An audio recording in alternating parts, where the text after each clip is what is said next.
get our minds more set on the things of God and less set on the things of the world. So if you know that and you really believe that the Lord may come back in a year, who cares who's going to win the Super Bowl? Who cares who's going to win the PGA or whatever? Who cares? It's irrelevant. So we need to start preparing ourselves now to be more heavenly minded than earthly minded. Now, 30 years ago, you needed to be earthly minded because we had a mission to do. A lot of people 40, 50 years ago, they're already dead. But all of these things, Jessica, was not being fulfilled like they are now. And we see it. I mean, you can see it every day. It looks like explain the things you was telling me about the temple and these other things. What you saw. Third temple is actually being built right now as we speak. Yeah. I believe they announced that about a month ago, maybe a little less time. I can't remember the exact day, but it's being built right now. Yep. And they are also, I don't know whether they've already shipped them in or they're going to, but they've already got a selection of the red heifers that they're sending there. So I don't know when that's going to take place. Yeah. They're trying to pick which ones they're going to use. But see, that's sacrificed in the third. If I'm not being mistaken, the red heifer has to be at least 2 years old. Exactly. Right. And I think the ones that they got now is a little younger than that. Yeah. But not by much. So I don't know. You know, that tells you right there if that's the ones that they're going to use. Who knows how quick they're going to throw this temple up, you know? Yeah. And tell them about what we were talking about, the abolishment of the temple. The abolishment of the temple. No, the abolishment of the government. I'm sorry. Oh, yeah. Israel is dissolving their government. They've decided they're dissolving their government. So that will be an open leadway for the Antichrist to come in. So, you know, that's a big thing. And then also the Pope has decided to resign. Right. So that's kind of strange. I think they all just go all in with it because, you know, there's been people that have said that they believe that the Pope could possibly be the false prophet, or the Catholic Church in general could be. We don't really know, but... Well, the Pope may be fixing to get promoted to a higher degree. He may have to leave the Catholic Church to be the spokesperson for this false Messiah. Mm-hmm. And you see, another thing... Excuse me, I should have got me some water. Another thing we was discussing was how the reason that they killed Jesus wasn't that he was doing good works. He made a mistake. Those Jews over there believe there's one God. Mm-hmm. And when he said he was equal to God, when you seen me, you seen the Father. Right. Right there, it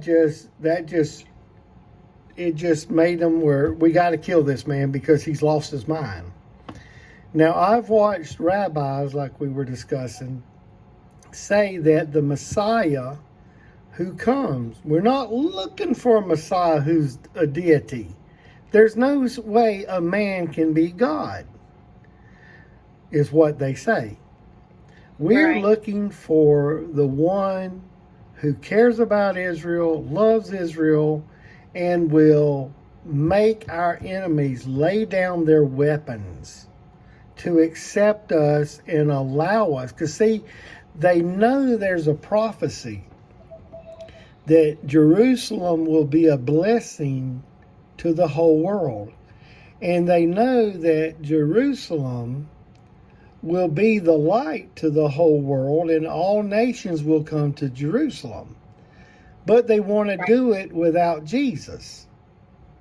So they're going to accept this man to be their Messiah because he's going to be talking that stuff. You know, we're going to make Israel,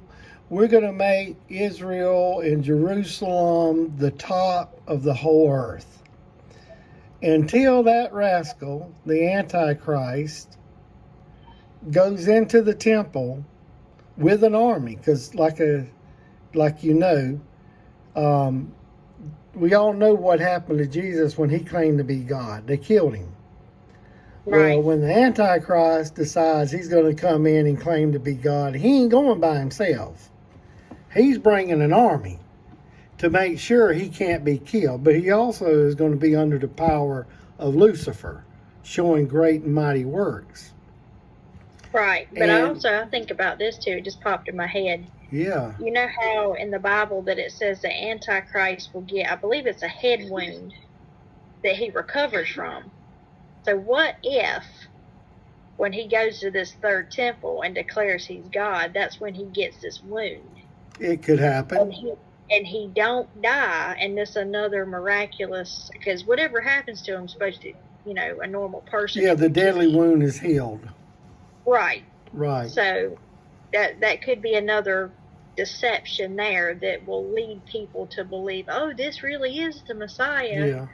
Yeah. Because this happened to him. He's right. healed. They're going to believe that he is. Well, that would make. Some people believe, and that's fine. We'll just see how it pans out. But the head that's wounded, it's one of the heads of the 7-headed beast. One of his heads was mortally wounded, and then it was brought back to life. Some people believe that that's fulfilled with the Islamic Turkey Caliphate, back when Turkey, before I think World War I, they were in control of, or maybe at World War II, but anyway, they were in control of the of Israel, Palestine, and all that. And after the war, I think it was Britain, divided Palestine to give them two nations, one for the Palestinians and one to the Jews. Well, the Jews took their offering. Palestinians turned it down, which was terrible. But anyway, so history is what it is. But the thing is, he could very well, it could be a double, it could definitely be a double fulfillment. The man of sin could fake his death or suffer what should be a deadly wound and come back to life. And it could be the caliphate. But the bottom line is, we know there's going to be a man that's going to deceive the world, the Antichrist. And the world, the way this world's crazy now with the wars and all, you let some man come on the scene and make gas prices 50 cents a gallon. And solve all the baby formula stuff and just has an answer to all. Make peace among the nations. I mean, that's what he's going to do. It's not just be the U.S. He's going to make peace among all nations. Sure. He's going to be a one-all, save-all, answer to it all. That's it. That's what I'm saying. He's going to answer and make it utopia on earth. And everybody's just going to say, hey, this is the greatest dude since whoever. Since Ronald Reagan or Abraham Lincoln or whoever.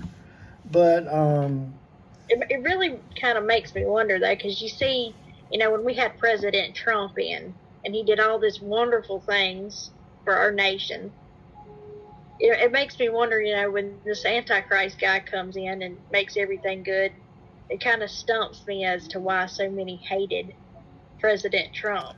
But so many was going to love this guy. Oh, yeah, they're going to love him. Well, I think it's debatable, but everybody has their own opinion. But, Yeah. you know, once you kick somebody that's a bully, that bully's gonna. So, you know, the media didn't like him saying y'all are a bunch of crooks and all that. And that made the media jump on him and all the other people. And another thing, everybody thought it was a joke. They didn't think he'd ever be elected. So Yeah. when he got elected, it just freaked them out. There's people out there just crying like they were like beyond themselves. Yeah. But you know what? Here's the thing. He came and it was seemingly good for 4 years. And now we've got, you know, what, especially us that lives in America, you know, we just want to be left alone and enjoy our lives. But Right. but behind the scenes, they are setting up a one world government. They're setting up a one world currency, and you know, the crazier the world gets, the more we need someone who can be a peacemaker